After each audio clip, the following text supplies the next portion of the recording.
The air in my father's home office in Chicago was always set to exactly 68 degrees, sterile, preserved, just like his affection. I stood before his glass desk as he reviewed a spreadsheet, his Mont Blanc pen hovering over the bottom line. He did not even look up when he delivered the verdict. "We have run the numbers, Echo. Law school is a high-risk investment for someone with your temperament. You are too emotional for litigation. We are cutting your funding." In the same breath, without a single pause, he signed a check, $85,000, payable to Sterling Law Academy. For my sister, Jordan, it was not just a financial decision, it was an assessment of human worth, and I had just been appraised at zero. Before I tell you how I made them pay for every cent with interest, drop a comment and let me know where you are listening from and what time it is for you right now. I would love to know who is part of our community. You know, in most families, being the least favorite child is an emotional wound. In mine, it was a line item. I was not just unloved. I was categorized. My sister, Jordan, was the asset. She was the glossy brochure, the public face, the one who could charm a room full of potential clients at a gala without knowing a single thing about the actual business.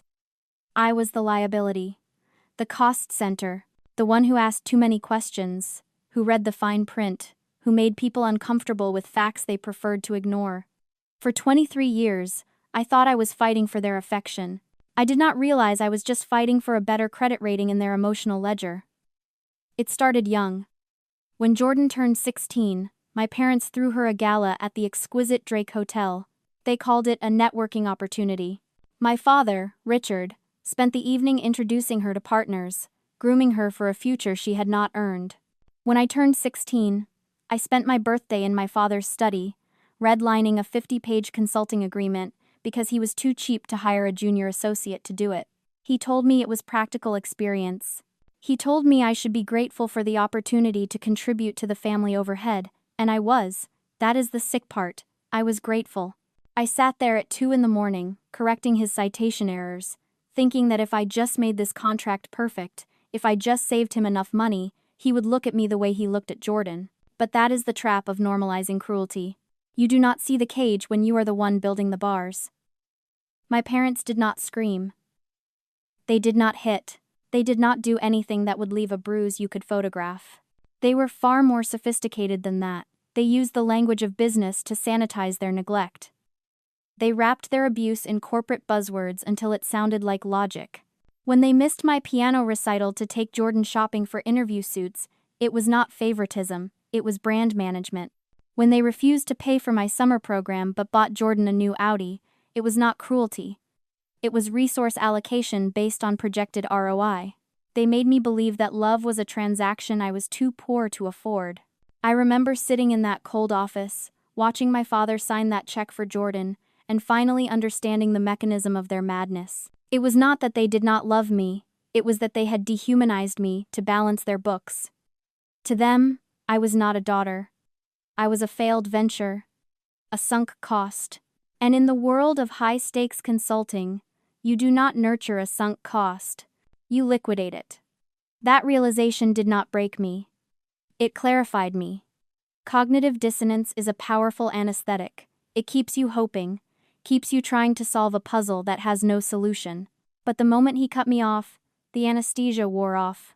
I looked at Richard, this man who prided himself on his sharp eye for value, and I realized he was a fool.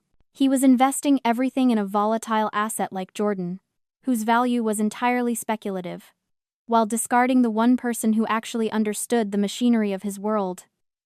He called me a liability. Fine. I decided to own the label.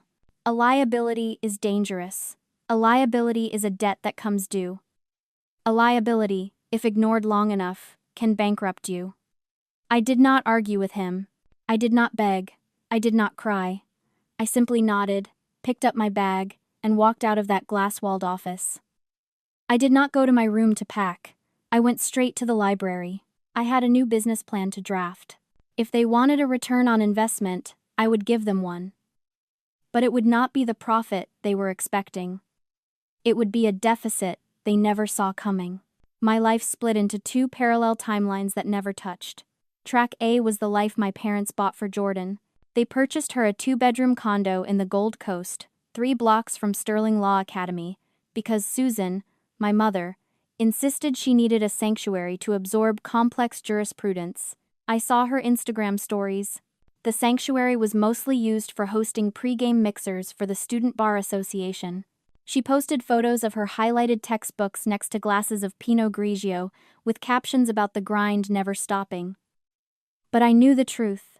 I knew she was already paying a private tutor $200 an hour to explain the basic elements of negligence because she could not grasp the concept of duty of care. Track B was my reality. I enrolled in City Legal College, a night school housed in a repurposed administrative building near the Loop. It was not prestigious. The professors did not have buildings named after them. They were practicing litigators who came to class with dark circles under their eyes and court stains on their cuffs. They did not teach theory. They taught warfare. I lived in a basement apartment in Pilsen that I shared with 2 line cooks. My room was a converted pantry, no windows, just a single bulb and the hum of the communal refrigerator through the wall. I slept 4 hours a day, usually between my shift as a night archivist and my first lecture. But that archive job was where the real education happened. I worked the graveyard shift at a massive corporate litigation firm, not as a paralegal, but as a scanner. My job was to digitize boxes of discovery documents for senior partners who would not know my name if they tripped over me. It was mindless work, mindless for everyone else, at least. For me, it was an autopsy. One night, around 3 a.m, I was processing a stack of financial disclosures for a class action lawsuit involving a pharmaceutical giant. The box was marked privileged. I was just supposed to scan and index. But I started reading. I traced the email timestamps. The defense was arguing they did not know about the side effects until May. But I found a memo from a mid-level analyst, dated February, misfiled in a folder labeled Marketing Assets. It was a smoking gun buried in 3,000 pages of fluff. The expensive associates from Harvard and Yale had missed it because they were looking for legal terms. I found it because I was looking for patterns. I did not flag it. I did not run to a supervisor to beg for a gold star. I simply moved the digital file into the hot docs folder, leaving a digital breadcrumb trail that would eventually blow the case wide open for the plaintiff. I sat back in my creaky office chair, the fluorescent lights buzzing overhead, and felt a surge of adrenaline that no amount of money could buy. Jordan was in her penthouse, learning how to network at a cocktail party. She was learning the performance of law. I was in a basement, learning how to dismantle a corporation with a single piece of paper. My father was right about one thing. I was a risk. But he miscalculated the nature of the threat. He thought I would fail because I lacked resources. He did not understand that hunger is a far better teacher than comfort. While Jordan was trying to memorize the law to pass a test, I was dissecting it to survive. I was not just studying to get a degree. I was sharpening a blade. The Golden Gavel is the only competition that matters in the legal world.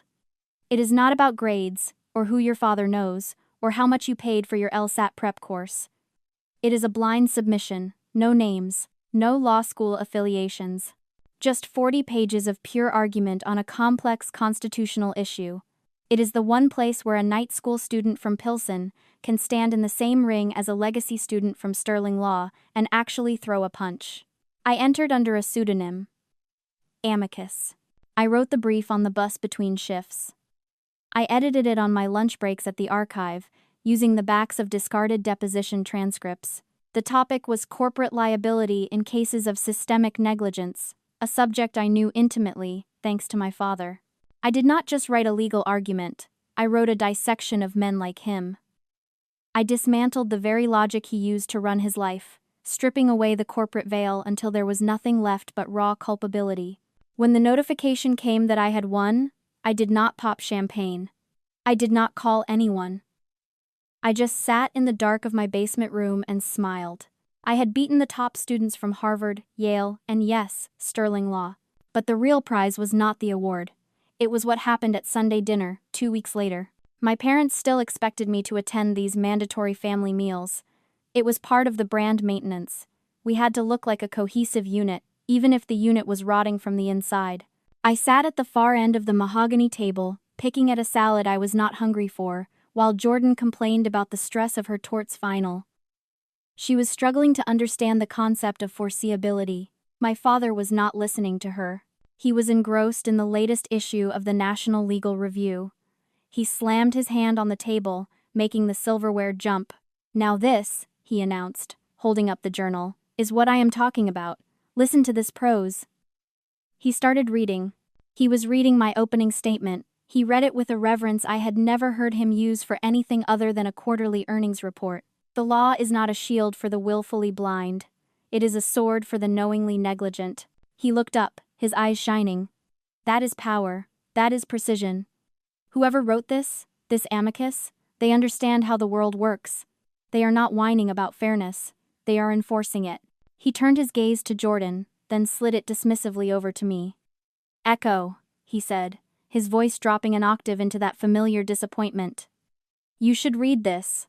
Maybe if you spent less time with the bottom feeders at that city college, and more time studying greatness, you would understand why we put our resources into Jordan.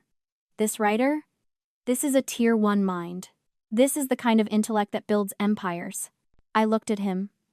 I looked at the man who had called me emotional, high risk, and a liability.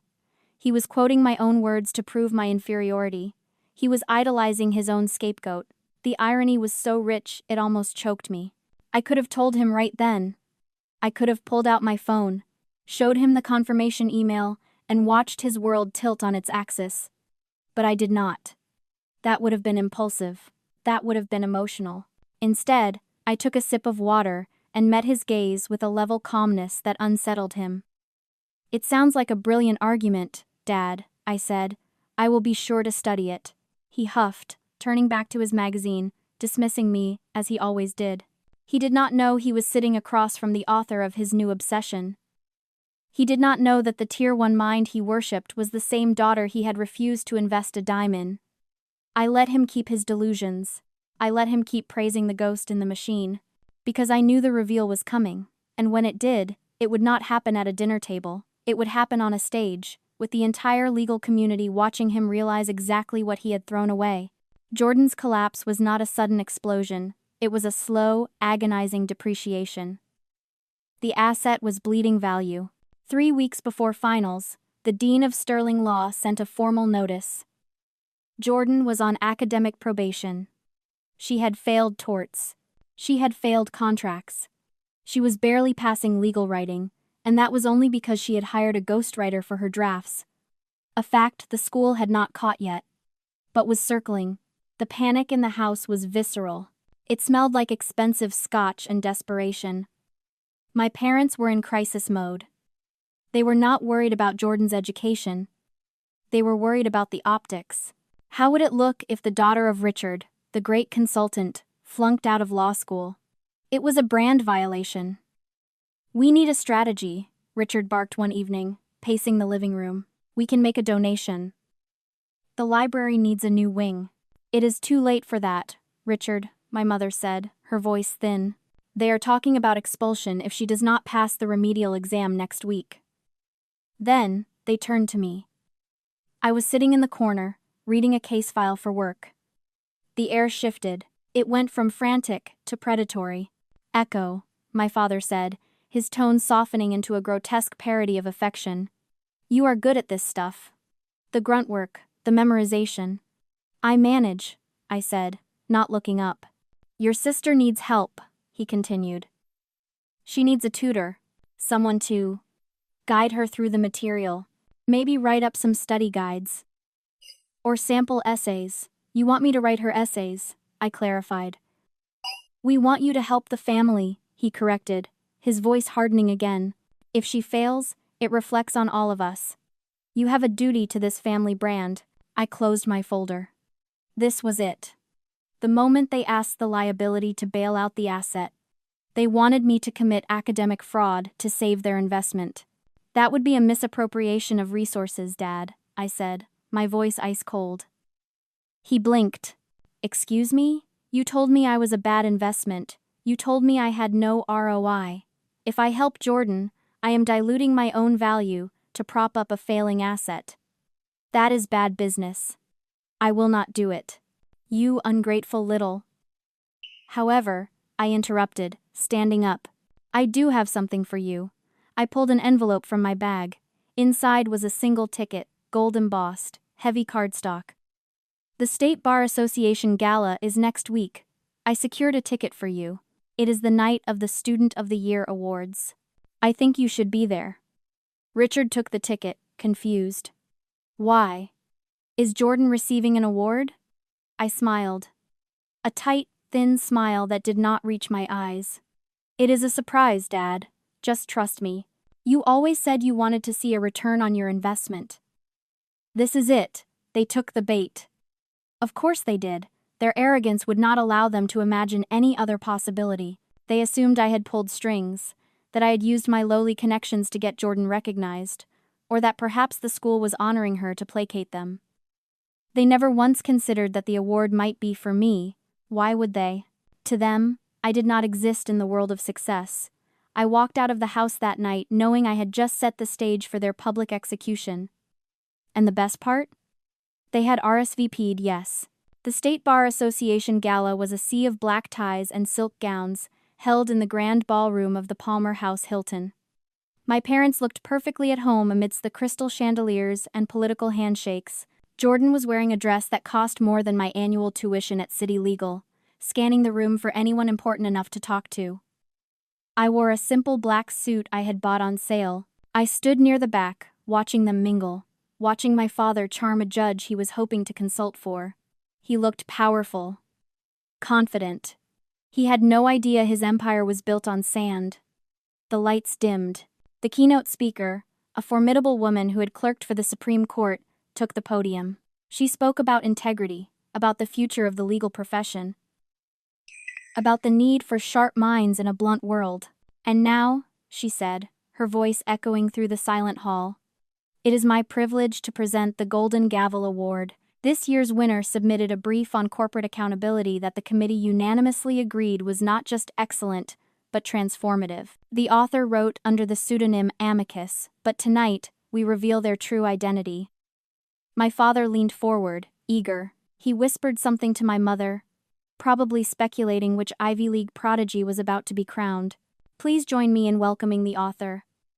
Echo. For a split second, the name did not register. Then, the silence hit.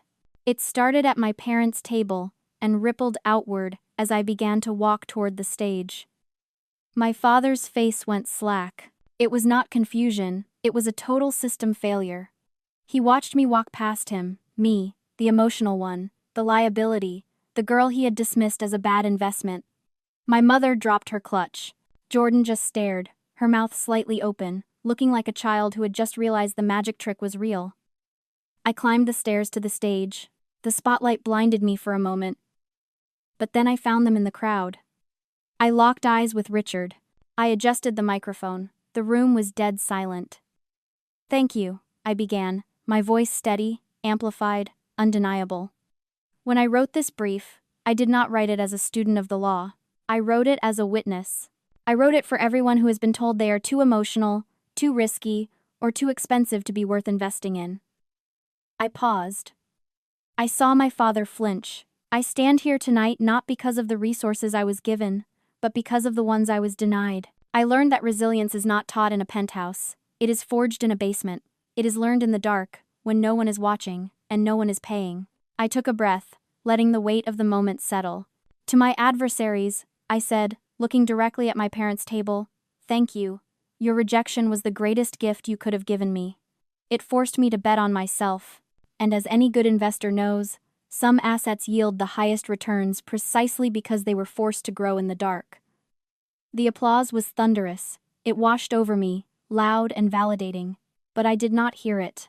All I heard was the shattering of my father's ego.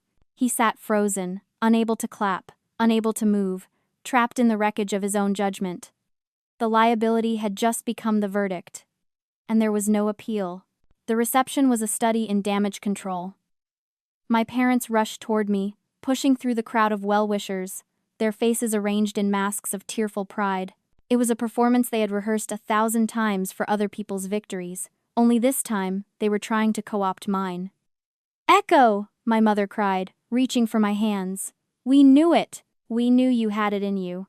Richard was right behind her, clapping a hand on my shoulder, a proprietary gesture that made my skin crawl. "We pushed you hard for a reason, kid. We knew you needed that pressure to become this." They were pivoting. They were rewriting the narrative in real time, trying to convert my success into their equity. They wanted to claim that their neglect was actually a strategic management decision. They wanted to be the architects of my resilience, rather than the architects of my pain. I stepped back, removing his hand from my shoulder, with the same precision I would use to redact a sensitive document. "Let's be clear," I said, my voice low enough that only they could hear, but sharp enough to cut glass. "You did not push me.